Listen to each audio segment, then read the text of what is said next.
का हो परीक्षा नजदीक आवा था तू बैठ के मोबाइल चला बता रे ई बार अगर परीक्षा में अगर फेल कर गया तो मार के गोड़ हाथ सब तोड़ दे बुझला ना ए गलुआ हम अपना नजर रखिए।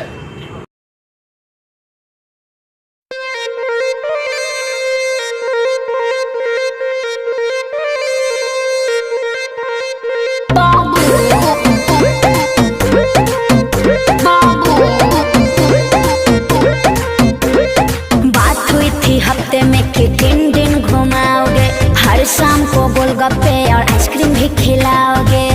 अरे तो जाओ खा लो। मछली जल्दी लानी है। बात हुई थी हफ्ते में कितने दिन घुमाओगे, हर शाम को गोलगप्पे और आइसक्रीम भी खिलाओगे। भूल गए हो जानू तुमको लव के संस्कार। बेबी गुस्सा हो बेबी? ना बेबी ना। बेबी गुस्सा हो? नहीं गुस्सा हो। ये बेबिया गुस्सा हो क्या? अरे तोरी माई के ना रे। तो बोल क्यों नहीं रहा? अरे पढ़ब ना तो जान बाबू लगी है हो नहीं तो बाटे बुद्धि जामी की जामवा का पार।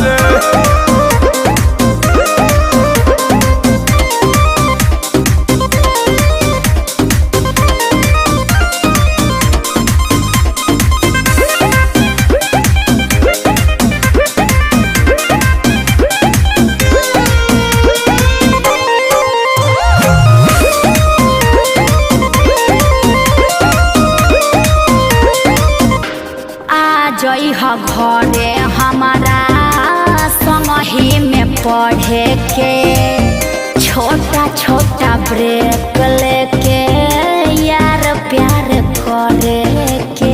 बाबू जनी है जे बाबू जी तुम्हारी मारी के खाई निकाल दी है रहत खाई न तोहरा मोहल्ला में राती में घूमे पड़ा सास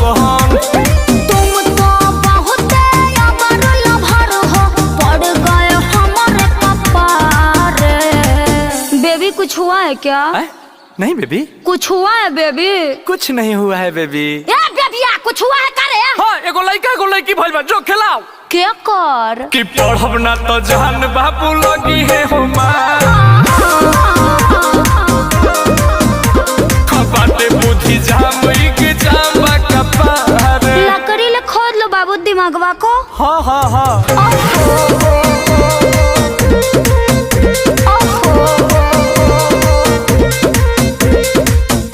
इसको जे करेला जानू रिस्क उहेले बे। अरे मिथुन जगह बढ़ती है हाँ। जानू तो लैला खातिर जनवो भी देवे। आज तक को चुमाती हो कि तुम्हारे लिए जान दे चक्कर में पड़ब जे इमोशन के हो जाही बड़ा का घाटा। ओ कैसे? दुल्हा न बन पाई हम हो तोहार डीजे के होई हमारे साथ।